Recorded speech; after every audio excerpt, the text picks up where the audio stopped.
Bienvenidos a Angularidades, donde estaremos conversando sobre temas alrededor del framework de desarrollo Angular para crear aplicaciones web. Yolanda Santa Cruz, permíteme presentarte ante quienes aún no te conocen. Eres originalmente de La Habana, Cuba, y actualmente radicas en Miami Beach. Eres diseñadora de productos digitales, artista visual y poetisa. Eres la persona con quien he compartido ya casi 10 años de mi vida y a quien le agradezco el apoyo con el diseño de identidad visual de este podcast. Y hace unas cuantas semanas, mientras montábamos bicicleta y conversábamos sobre el tema que vamos a grabar hoy, surgió la idea de tenerte acá como invitada formal de Angularidades. Muchísimas gracias por estar acá en este episodio que inaugura el año 2024. Oye, para nada, un placer para mí estar aquí en tu podcast y ser parte de él. Me ha encantado ver el nivel de entrega y comprometimiento que has tenido en los últimos meses y bueno, es un orgullo para mí poder ser parte de este proyecto, desde el diseño de identidad con el que te ayudé en los primeros meses a ahora estar aquí sentada y tener esta conversación contigo. Muchas gracias a ti.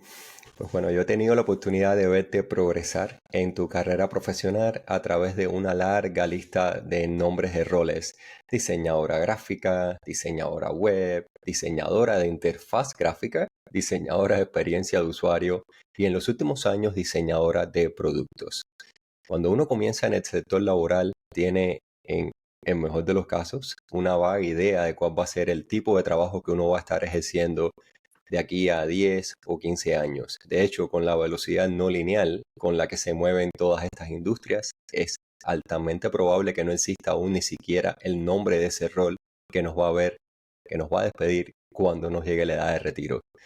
Pero cuéntame a qué se debe toda esa concurrencia de títulos con los que hoy en día se etiquetan a las personas con las que nosotros, los desarrolladores de software, específicamente de este lado del frontend, tenemos la oportunidad de colaborar para poder hacerle entrega de una grata experiencia a nuestros usuarios.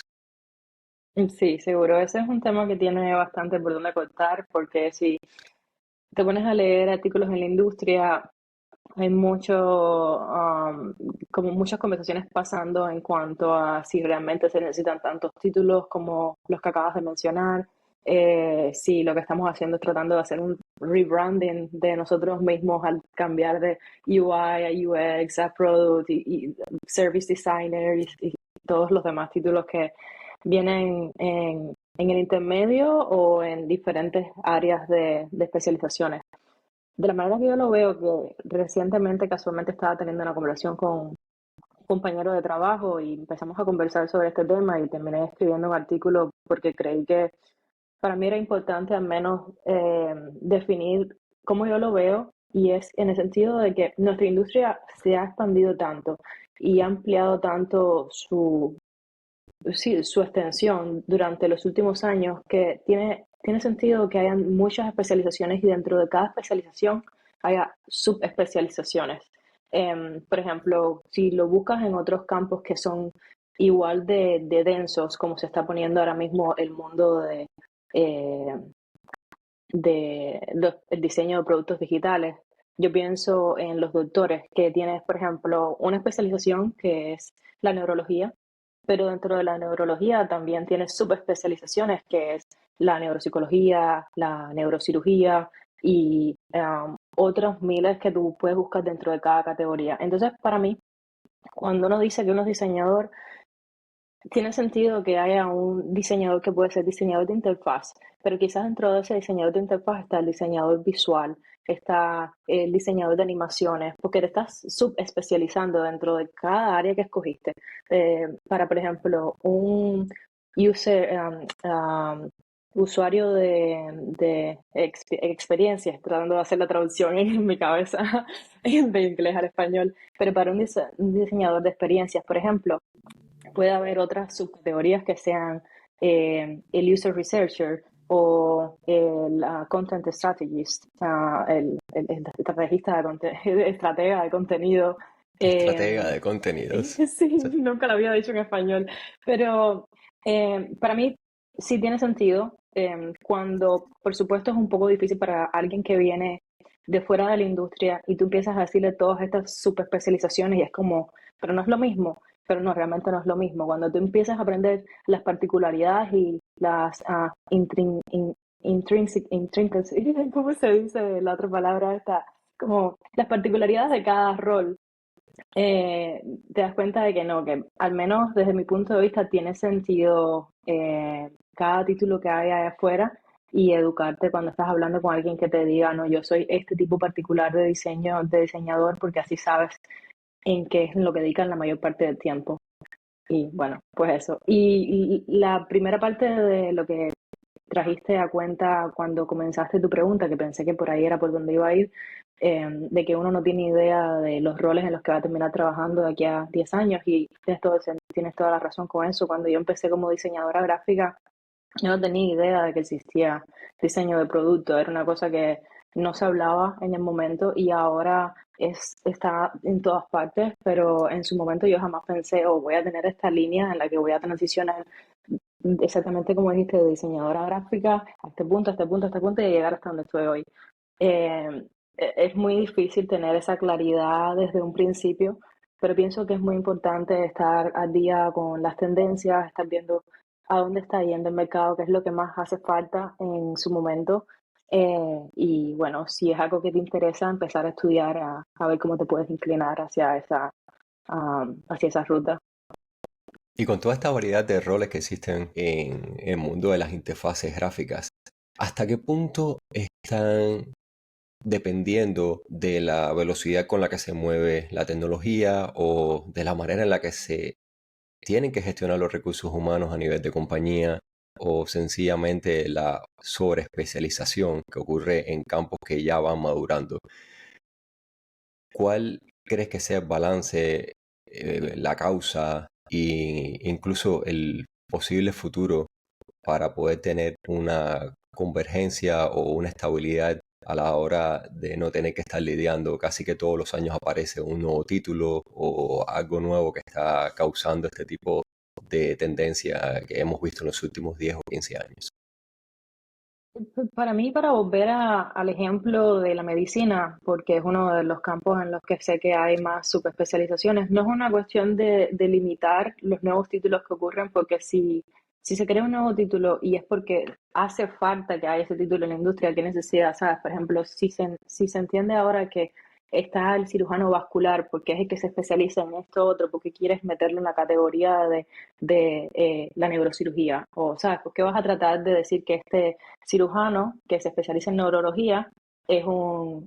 neurocirujano, cuando no lo es, cuando realmente es un cirujano vascular? Y porque es un nuevo campo que se descubrió y se expandieron y ahora es un nuevo título. O sea, tiene todo el sentido darle un nuevo título a una nueva especialización que ocurre dentro de esa especialización, de esa categoría principal. Y entonces para mí, de la manera que yo lo veo en el mundo del diseño en particular, que es con el que más familiarizada estoy, es muy similar. Si uno ve que hay la necesidad de un nuevo, de un nuevo talento, de una nueva especialización dentro del área, no tiene mucho sentido tratar de ver en qué categoría cabe mejor. Sí, quizás dentro de, ok, si esto es una subespecialización, dentro de qué especialización cabe mejor, porque así es una persona que se especializa en esto, pero además de eso tiene un conocimiento muy profundo en la animación, por ejemplo. Uh, entonces, desde ese punto de vista, yo no tengo tanto problema con que sigan apareciendo nuevos títulos si está justificado porque hay una demanda en el mercado, en la industria, y pues entonces hace falta que hayan nuevas maneras de llamar esa nueva demanda. Vale, gracias por aclarar eso.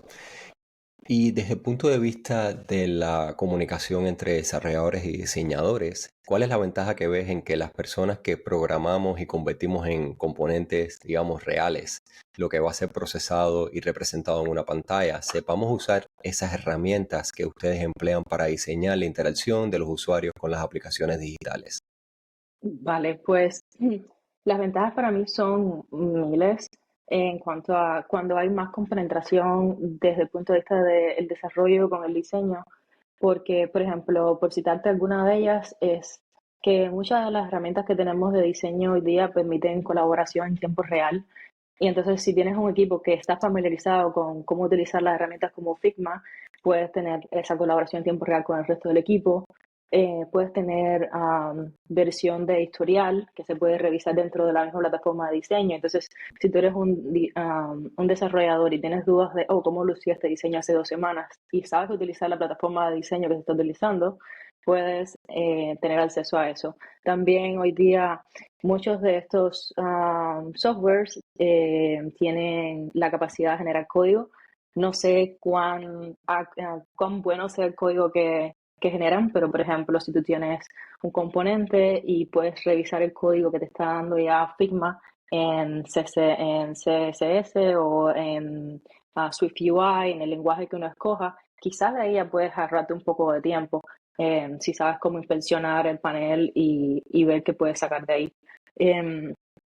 a ver, déjame pensar otros ejemplos por los que, por ejemplo, la librería de componentes. Si sabes cómo trabajar dentro de la librería de componentes que está creada por el diseño, quizás pueda haber mayor integración incluso con el desarrollo a la hora de crear los tokens. Entonces utilizamos las mismas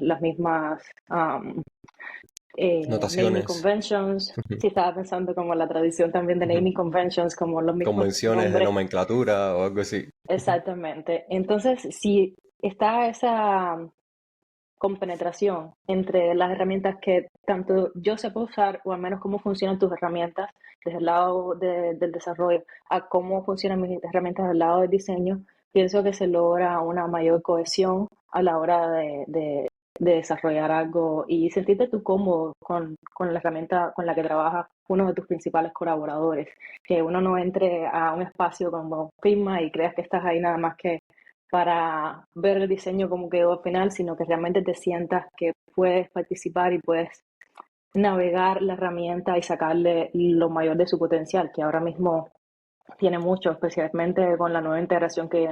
el nuevo modo que tiene ahora del Dev Mode, que es el modo de los desarrolladores. O sea, tienes un potencial ahí muy vasto de,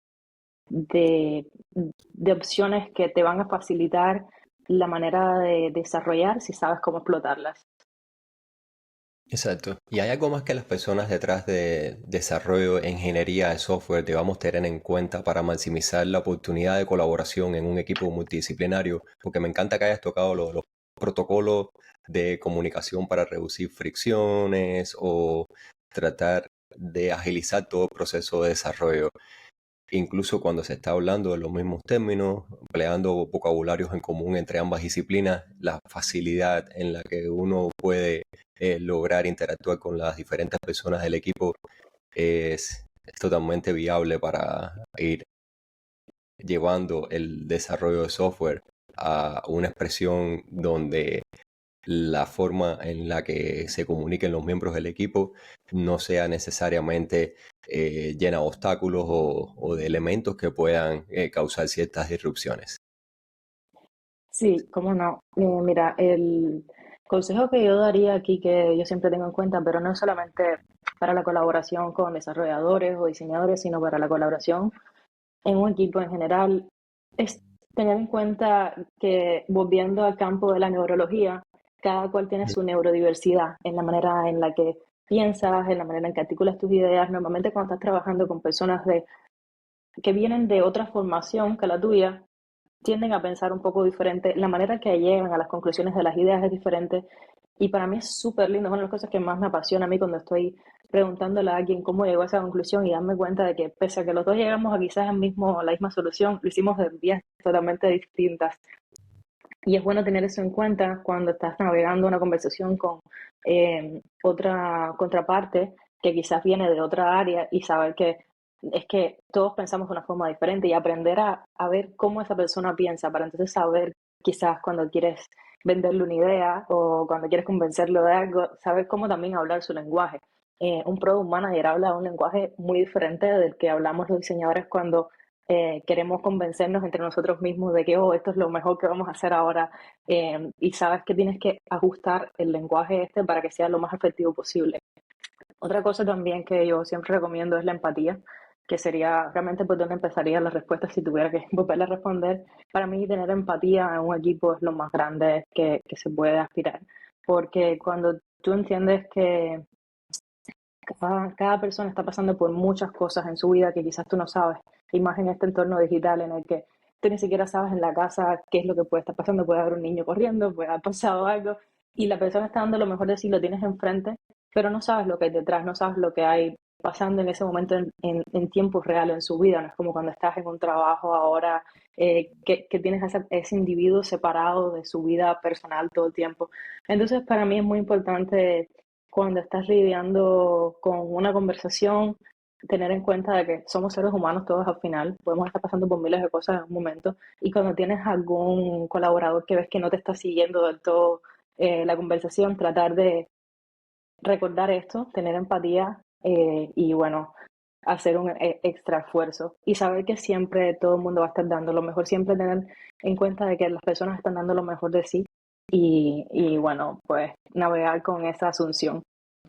Definitivamente, me alegra muchísimo que hayas tocado esa parte también. Nosotros los programadores del lado de frontend empleamos un conjunto de métricas para evaluar el rendimiento de cualquier aplicación, no solo durante la etapa de desarrollo, sino luego del despliegue a lo largo del monitoreo, la interacción de aquellos eventos que están siendo producidos constantemente por los usuarios sobre el producto desde diferentes dispositivos, distintas ubicaciones geográficas y condiciones de conectividad que también pueden diferir en dependencia de la persona o de las características que tenga el ambiente o incluso la región desde donde ese individuo se esté conectando. ¿Qué métricas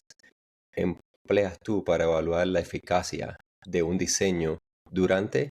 y también después del proceso de producción de esos materiales visuales?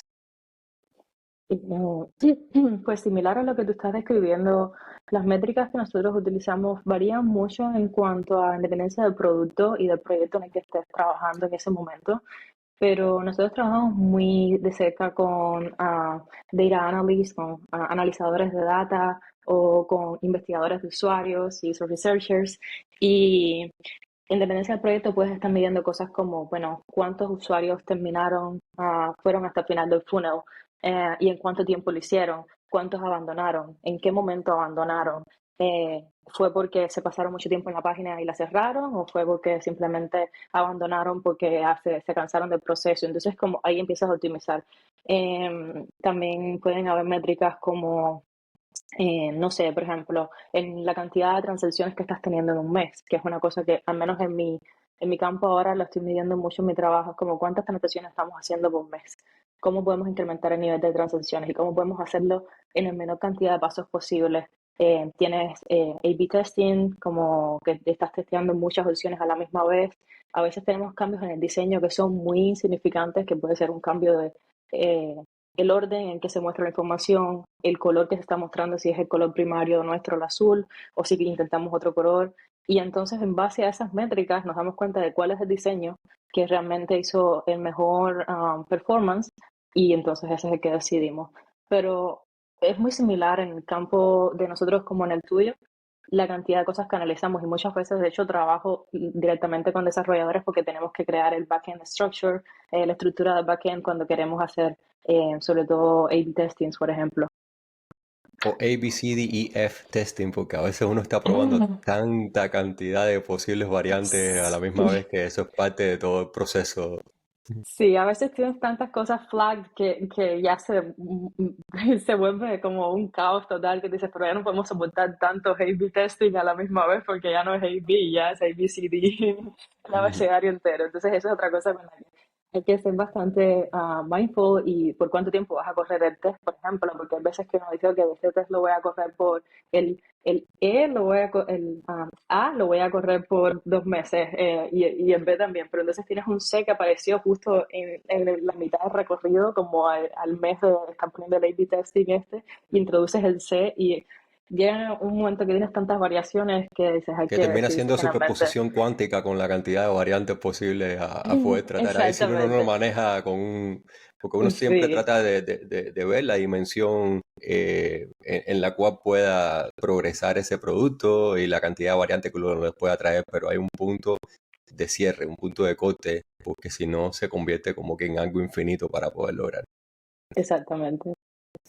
¿Cómo ves el futuro de la UX o UX o experiencia de usuario o usuarios de experiencia, como tú dijiste ahí traduciendo rápidamente del inglés al español? ¿Cómo ves ese futuro de la UX y el diseño de productos digitales? A ver, cuando yo pienso en el futuro de las experiencias de usuario, lo que me imagino son experiencias que sean mucho más inmersivas, que no solamente se queden en lo visual y quizás lo táctil porque estás interactuando con él, con las manos, sino que sea una experiencia que realmente te brinde todos los sentidos, que puedas olerlo, que puedas escucharlo, bueno, también puedes escucharlo hoy día, pero que puedas escucharlo con una calidad de sonido que se sienta la vibración, que puedas saborearlo. Entonces, para mí, eso sería como el goal. Y me parece que se está encaminando en ese aspecto. Hay muchas compañías que lo han intentado, como por ejemplo el último, uno de los más famosos ejemplos es el Apple con el Vision Pro que crearon, o el Oculus, por ejemplo, que están intentando romper esa barrera entre el mundo físico y el mundo digital.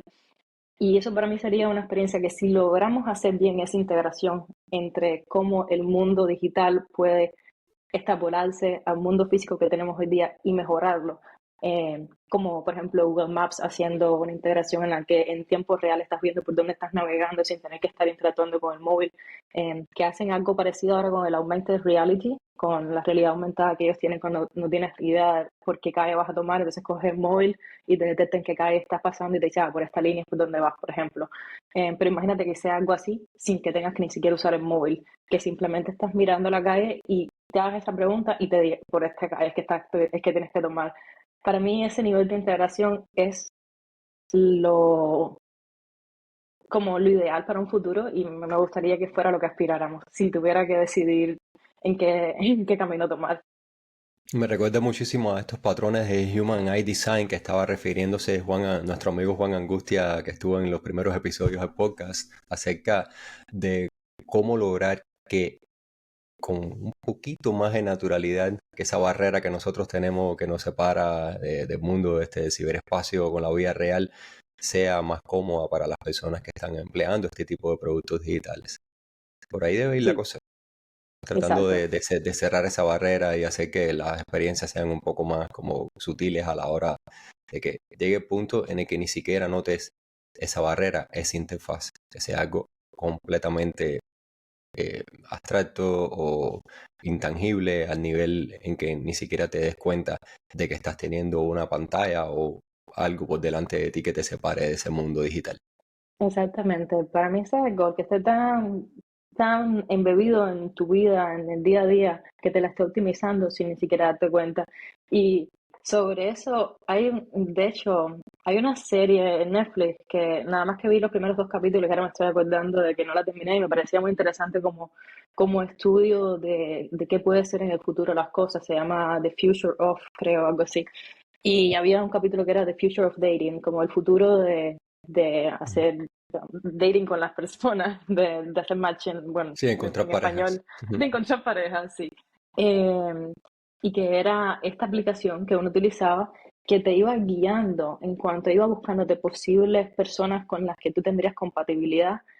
por tu camino normal. Tú estás yendo de regreso de tu trabajo a tu casa y ellos automáticamente te van creando, como te recomiendan a lo mejor que en vez de coger por esta calle, cojas por esta otra, porque puede que haya una persona con la que vas a tener alto potencial de compatibilidad en esa calle, pero no te dicen qué persona es,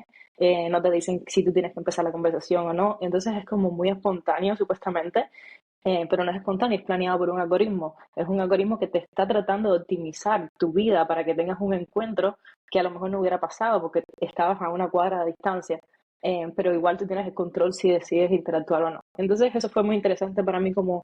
un ejemplo de ese tipo de cosas que estás escribiendo, de cómo en el día a día, de una forma que sea muy sutil, se te puede mejorar la experiencia sin que sea invasivo o que tengas que estar todo el día con un teléfono en la mano.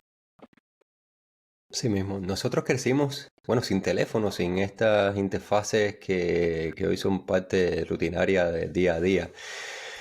Y fuimos testigos de algo que obviamente un par de generaciones anteriores lo tuvieron un poco más señalado, fortificado, ese progreso en el cual de una manera completamente analógica se hacia la transición hacia el mundo digital. Pero hoy en día las nuevas generaciones pueden tener esa transición un poco menos notable. A lo mejor ellos van a estar transicionando hacia estas interfaces de realidad aumentada, de espacios sensoriales. ¿Y qué consejos pudieras ofrecerle a aquellas personas que se están adentrando hoy en día en el mundo del diseño de las interfaces gráficas sin haber tenido que transitar por todo ese proceso que tú transitaste desde que eras pequeña hasta el momento actual, que difiere bastante de cómo nosotros crecimos? Sí, para mí el principal consejo que podría dar en ese sentido es ser muy consciente de tus interacciones diarias y darte cuenta en esas interacciones diarias que estás teniendo, qué es lo que te molesta, qué son ese tipo de cosas que tú dices, ay, pero esto porque es así, ¿no? Hay muchas veces que estamos abriendo un website, por ejemplo, para tirártelo desde el punto de vista más típico de que estás abriendo un website y quieres leer información, como ahora mismo esta mañana yo, y el website me estaba invadiendo con los pop-ups. Y hay veces que uno ni siquiera se da cuenta, no, va y cierra y ya, porque estás tan acostumbrado a experiencias subóptimas que ni siquiera te cuestionas de, ay, pero por Dios, ¿por qué tengo que cerrar 3 pop-ups para poder leer el contenido este, ¿no? Entonces, para mí, un buen diseñador de experiencias es alguien que está todo el tiempo muy consciente de, en su mundo, en lo que les rodea, cuáles son esos puntos de fricción que están teniendo, que no les están permitiendo tener una experiencia totalmente ininterrumpida, que no te saque de tu estado de flow, que no te evite llegar al punto, de punto A al punto B que querías. Y si te lo está evitando, que sea por una buena causa, porque a lo mejor tú tenías una mala intención o porque a lo mejor estabas persiguiendo una idea que no era la mejor y entonces por ahí por donde están las fricciones, incluso ahí darte cuenta de la brillantez entonces del producto este que te estaba creando estos momentos de fricción en el camino. Entonces para mí es eso, si tú vienes de un campo de otro campo y quieres de pronto meterte a ser diseñador de interfaces, de cualquier tipo de interfaz que sea, es estar dándote cuenta de cuando vas al grocery shopping, cómo es tu experiencia en el grocery shopping, qué es lo que cambiarías y todo el tiempo estar consumiendo esa información activamente y estar generando cómo tú cambiarías esto que te pasó, porque así se te abre mucho como la cabeza, la vista en cuanto a cuando lo vas a transferir en el ámbito que después decidas, porque ya sabes lo que es una buena experiencia y lo que es una mala experiencia. Y vas a tratar entonces de nivelarlo, incluso si la experiencia que tuviste que fue subóptima fue en el mundo real. Ese mismo, pues, al final todo esto es un reflejo de ese mundo cotidiano y de Exacto. la manera en la que los sentidos de nosotros evolucionaron y se adaptaron para vivir en el ambiente en el que normalmente vivimos en el mundo real. Y que ese tipo de interacciones son súper importantes, como bien decías, de asimilarlas de una manera crítica y de una forma en la que normalmente no interactuamos con esos elementos. Exactamente. Y antes de concluir el episodio, ¿hay algo más, Yolanda, que no hayas mencionado durante la conversación sobre lo que quisieras comentar? Quisiera añadir que como todos los campos que están vivos y thriving, como están tirándose al despunte, este es un campo que cambia mucho. A mí me gusta mucho porque te mantiene muy activo mentalmente, tratando de ver cuáles son los nuevos trends, cuáles son las nuevas capacidades. La tecnología está llegando ahora mismo, por ejemplo, con la inteligencia artificial y los despliegues de los nuevos lenguajes, los grandes lenguajes de generadores, todo el potencial que hay, cada día se descubre como un velo más de lo que es posible. Y para mí, el mayor consejo sería que siempre mantengas una mentalidad de estudiante, siempre mantengas humildad y te des cuenta de que puedes aprender de todos y de todo lo que hay alrededor tuyo y mantengas la curiosidad. Yo pienso que en este campo, si mantienes la curiosidad y realmente innatamente quieres aprender de todo lo que ves alrededor tuyo, vas a triunfar, porque es uno de los componentes más importantes que tiene, dado que es un campo muy cambiante y que todo el tiempo tienes que estar, como decimos nosotros en Cuba, arriba de la bola. Y bueno, pues eso sería lo último con lo que me quedaría. Vale, muchísimas gracias por estar acá, por todo tu apoyo en el episodio 21. Recuerdo que grabamos el episodio número 0 de como 1 minuto aproximadamente, está haciendo las pruebas de audio, de video, para ver que todo estuviera en Sí. orden, en punta para el primer episodio de Angularidades allá en agosto del 2023. Y te agradezco nuevamente muchísimo por todo el apoyo que me has ofrecido durante esta travesía. Nada, un placer y nada, te deseo lo mejor en el podcast para este nuevo año, mucha escalabilidad, que llegues muy lejos con tu mensaje, me parece una misión muy linda la que estás haciendo y realmente un compromiso social de la manera de darle a la comunidad tu conocimiento y el conocimiento de todas las personas que entrevistan aquí contigo. He tenido el placer de escuchar mientras tú grabas a muchos de los entrevistados y realmente es increíble la cantidad de talento que hay allá afuera y cómo tú estás permitiendo que ese talento llegue a muchas personas a través de este podcast. Así que gracias a ti. Gracias por el soporte. Hasta luego. Chao. Bueno, chao, chao. Gracias por escuchar este podcast y espero que te sean útiles los temas abordados durante el episodio.